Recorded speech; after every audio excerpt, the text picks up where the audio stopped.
On iBrand News now, federal government declares Monday, May the 3rd, 2021 public holiday to mark this year's International Workers' Day.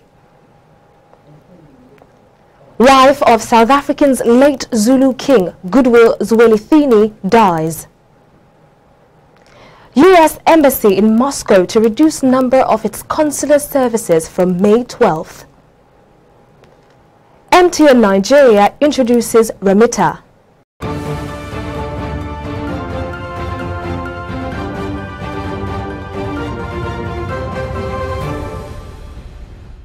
Thanks for joining us on News Now, and here are stories making headlines. My name is Success Kaminis. President Muhammadu Buhari is currently presiding over a security meeting. In attendance are the Vice President, Professor Yemi Oshibanjo, Secretary to the Government of the Federation, Boss Mustafa, Chief of Staff to the President, Professor Ibrahim Gambari, Defense Minister, Major General Bashir Magashi, retired, National Security Advisor, Major General Babagana Mongono, retired, and the Chief of Staff. We'll bring you more details in our subsequent bulletins. Now, the federal government has declared Monday, May 3rd, 2021, a public holiday to mark this year's International Workers' Day. The Minister of Interior, Rauf Aregbesola, who made the declaration on behalf of the federal government, congratulated Nigerian workers for this year's celebration. He commended them for their patience, understanding and support in driving the policies and programs of the regime of President Muhammadu Buhari in its determination to move the country to the next level of socio-economic development. Aregbesola, in a statement by the Permanent Secretary, Minister of Interior Shuaibu Belgore, called for more dedication and patriotism from all Nigerian workers. The minister added, quote, "Government is putting all strategies in place to curb the challenges of insecurity in the country. I therefore call on the labor force and all patriotic citizens to be fully committed to the task of putting insecurity to a permanent end as much as possible," end of quote. The Senate on Thursday opened tracking of a 50 billion naira shortfall of budgetary appropriation for the Nigerian Army. This was made open in a letter to the Chairman Senate Committee on Army, Ali Ndume, which was read during the committee meeting with the representative of Minister of Finance, Zainab Ahmed.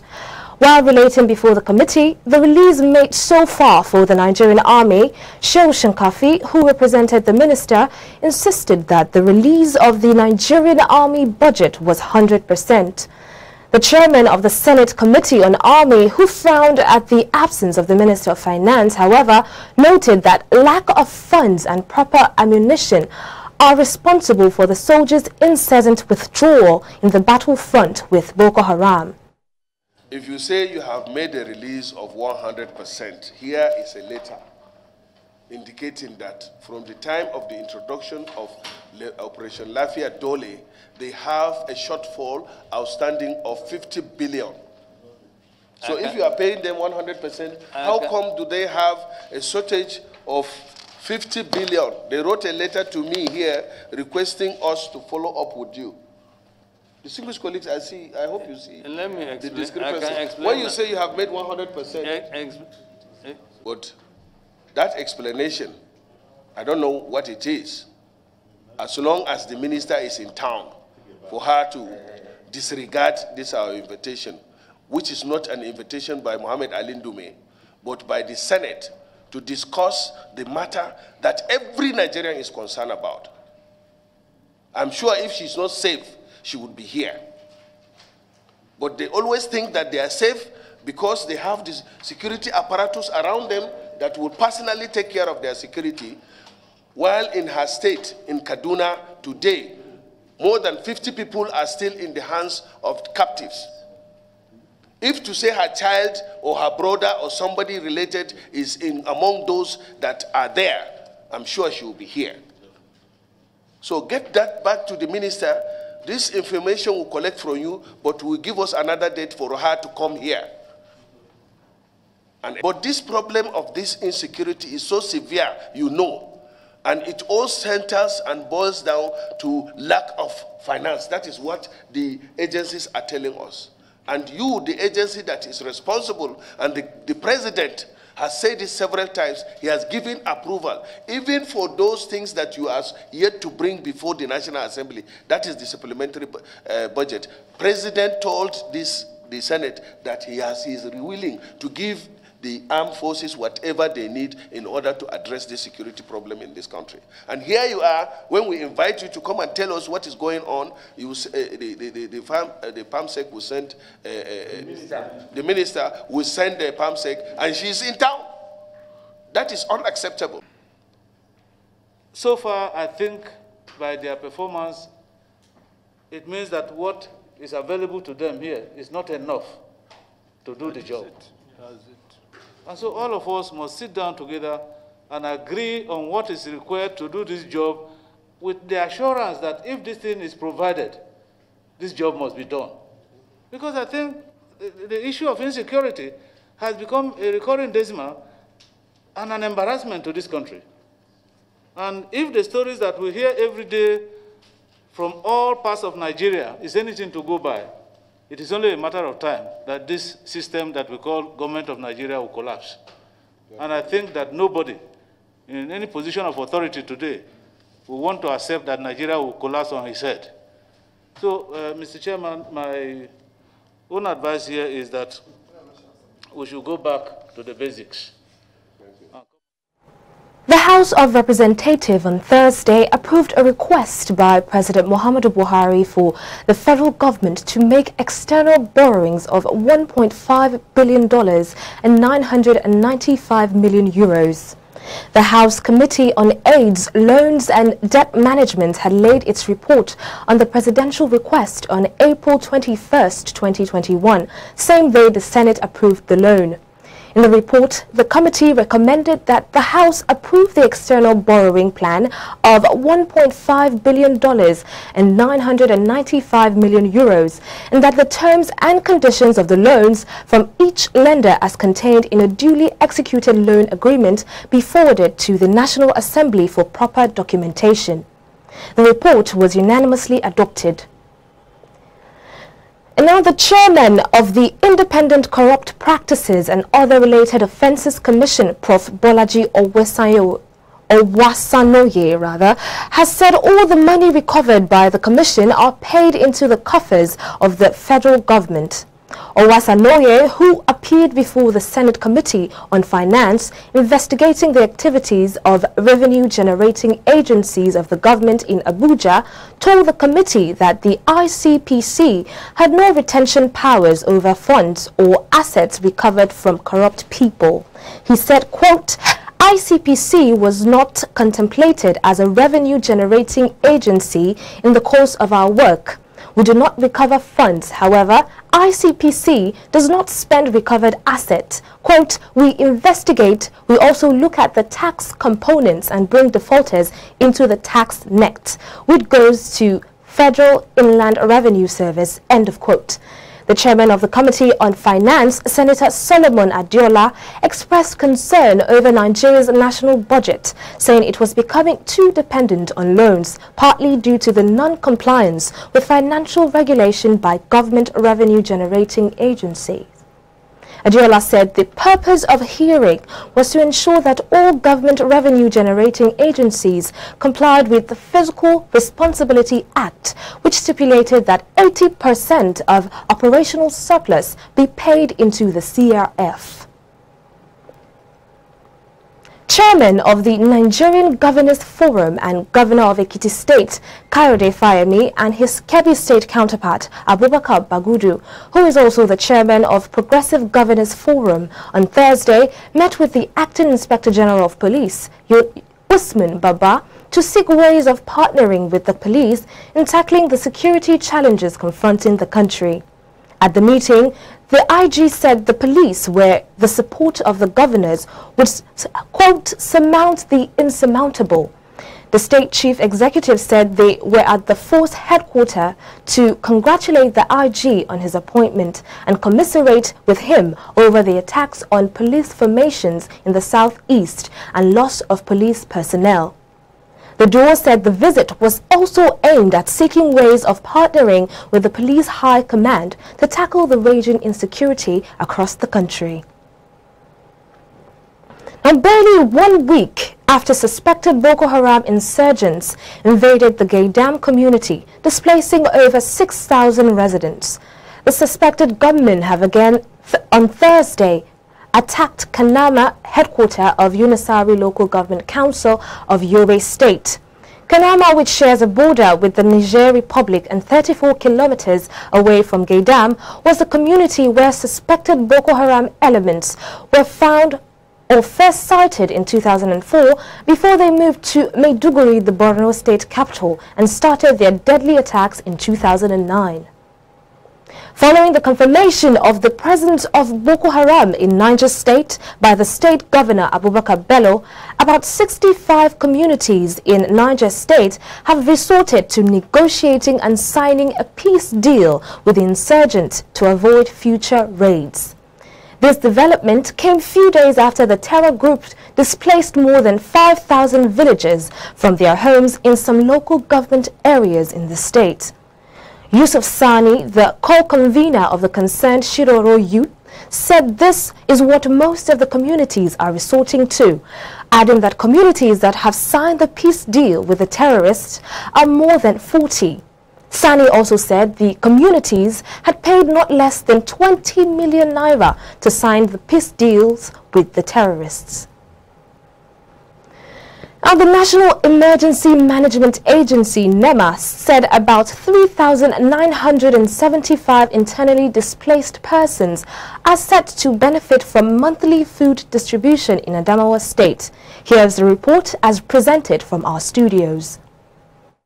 The kind that we are finding in this Ramadan now, our first problem is that lack of food. We don't have sugar and so on. So this is our problem in this. Yes, I feel well. Why? Because I don't have it, but they bring it. So I appreciate them by bringing us our food. These items are not meant for sale, because if you sell and then the items did not come in time, what are you going to eat? And we even tell them that government alone cannot meet the needs of a human being. At least even if they keep you for some years, giving you is not the best. But if you fend for yourself, that's the best. So we are preaching for them that this, rainy season that is coming, let them find places that they will, do a million job so that it will. The wife of EKITI State Governor Erelu Fayemi and other right activists have blamed the lack of access to justice as a major cause of increased cases of sexual harassment in tertiary institutions. The EKITI State First Lady in Abuja, during the launch of an application to help victims report cases of harassment, says it is important to create a platform that allows victims report cases without being victimized. She, however, called on authorities of tertiary institutions to strengthen policies that speak against sexual harassment.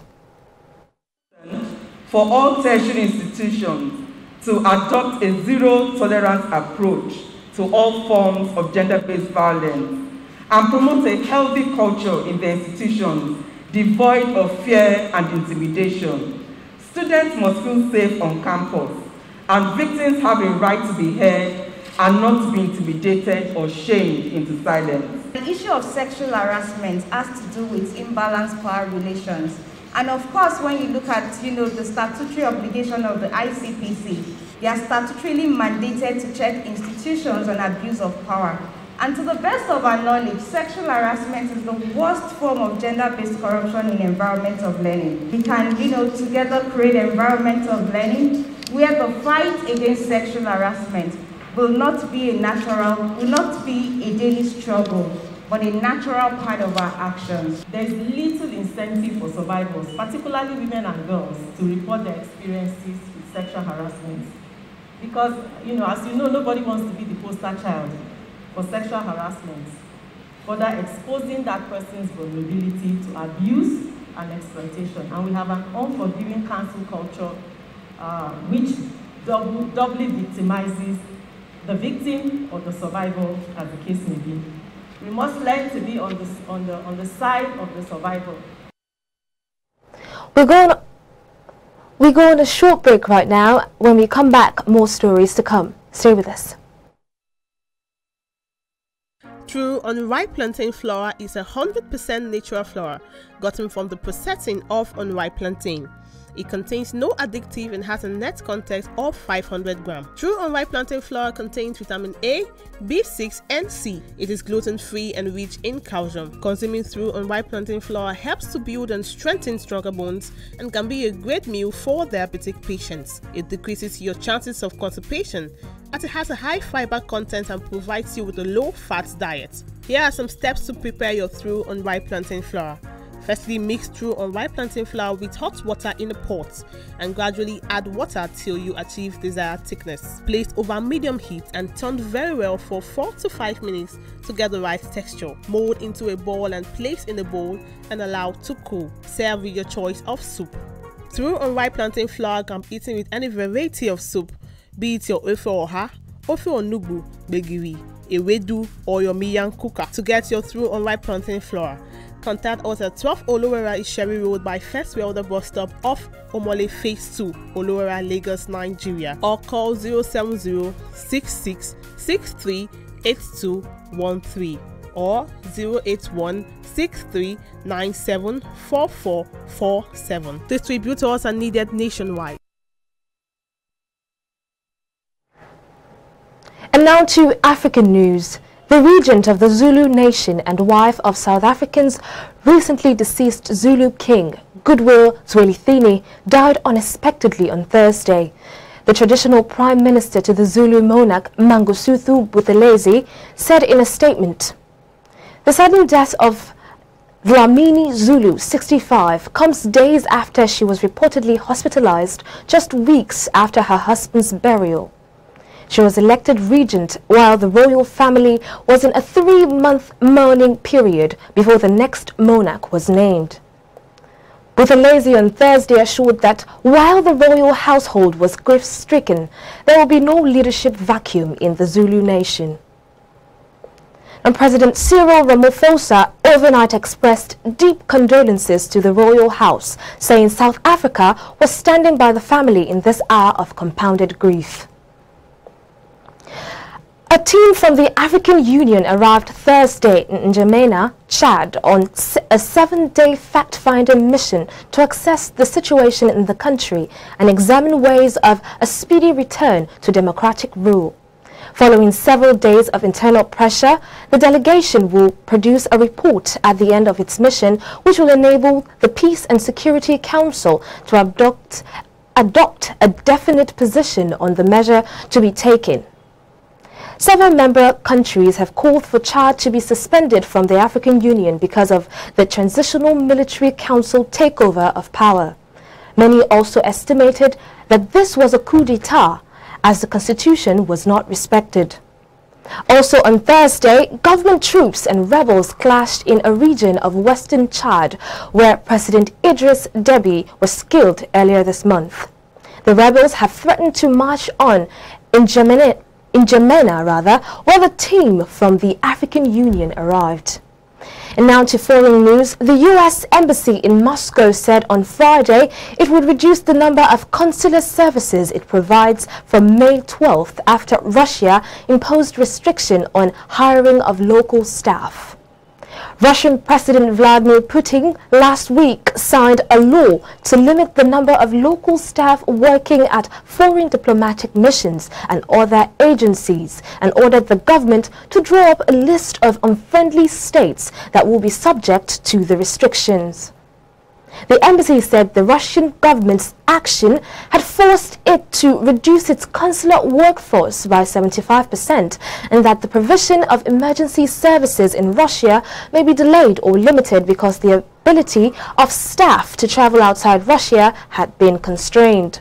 It also urged U.S. citizens in Russia to heed a June 15 deadline set by the Russian government when temporary extension to visas, resident permits and immigration documents expire. New Zealanders are still reporting negative impacts on mental health and income from the corona pandemic, despite living in one of the world's few countries to have largely returned to normal. The Pacific Island nation, which has had only 2,200 cases and 26 deaths in a population of 5 million, enforced strict lockdown and social distancing rules that helped to virtually eliminate the virus. But it is now undergoing what economics call a K-shaped recovery, in which wealth inequalities are widening, compounded by surging property prices and a housing shortage. New Zealand will hand down its annual budget on May the 20th, which is expected to focus on tackling COVID-19 and its impact.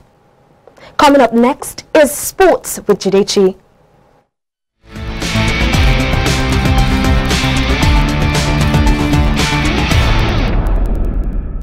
Welcome to the Sports Update. I am Jidechi Chidi. According to Anthony Joshua's promoter Eddie Hearn, the much-anticipated all-British heavyweight showdown between Anthony Joshua and Tyson Fury in July or August is dead in the water. Joshua's promoter Hearn said on Thursday he was 100% confident that the fight would happen despite concerns over delays in finalizing the super fight expected to go down in Asia. Saudi Arabia, where Joshua won a rematch against Andy Ruiz Jr. in December 2019, has reportedly offered a huge sum to host the fight. Meanwhile, Bob Arum, the founder and CEO of Top Rank, a professional boxing promotion company based in Las Vegas, has revealed it will not now be possible to complete negotiations in time and has called for the two boxers to arrange other fights. The fight would be the richest in British boxing history, with the two men holding all 4 of the major world titles in the heavyweight division between them. And in football, recently sacked Tottenham Hotspur manager Jose Mourinho has signed to English broadcast medium TalkSport for the network's extensive coverage of the Euros starting in June. Mourinho is expected to be with listeners across the schedule, from TalkSport's live Euro game day programming to regular slots at breakfast, including pre-game insights and an exclusive post-game phone with listeners. The former Chelsea, Manchester United, Real Madrid and Tottenham boss will be part of a 6-man broadcast team for all of England's 3 group games, 1 last 16 game, 2 quarterfinals, 1 semi-final and the final. And that's all for now on the Sports Update. Back to you, Success. Thank you so much, Jidechi. And now to business news. MTN Nigeria has introduced Remitter, an electronic payment platform for the management of all its post-paid invoicing payment as well as service and expense reconciliation needs. The company, in a statement on Thursday, said it had integrated its system with Remitter's invoicing and payment solution suite to enable ease of payments and achieve instant value in a flexible manner for its post-paid customers. According to MTN, enterprises and individuals on MTN's post-paid billing system will now be able to choose an invoice and amount to pay through any of the multiple payment channels available on Remitter, receive a payment notification and automatically update transactions record. Speaking on collaboration, Divisional Head Vertical Markets and Payment Application at System Specs provider of Remitter, David Okeme, said the partnership was another step in its mission to add value through the provision of innovative payment technology. Now, the Central Bank of Nigeria has alerted its staff of plans by persons it describes as undesirable elements planning to infiltrate state capitals and the Federal Capital Territory to perpetrate crimes. In an advisory to its workforce issued by the Bank's Security Service Department and dated April the 28th, 2021, the CBN stated that the undesirable elements were planning to abduct people for ransom. The Apex Bank stated that it was in the light of the foregoing that all staff were advised to exhibit extra caution while at home, en route work or other locations. The bank encouraged its workforce to keep contact numbers of relevant security agencies within reach for them and other family members. The international oil benchmark, Brent crude, reached its highest in 6 weeks on Thursday as strong U.S. economic data, a weak dollar and overall expected recovery in demand outweighed worries about the impact of increased COVID-19 cases in Brazil and India. Brent crude rose by $1.2 to $68.47 per barrel by 6:59 p.m. Nigerian time, while the United States West Texas Intermediate rose by $1.07 to $64.93 per barrel, according to Energy Intel.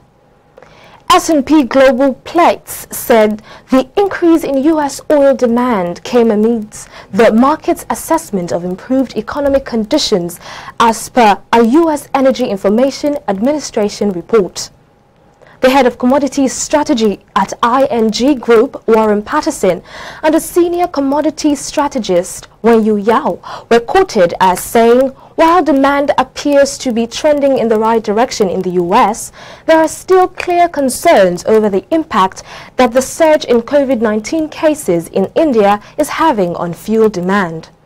As the Organization of the Petroleum Exporting Countries and its allies are set to increase production in May, with plans to boost production by 2 million barrels per day over the next 6 months, they also expect the global stockpile to reach 2.95 billion barrels in July, effectively sending it over the 4-year average between 2015 and 2019.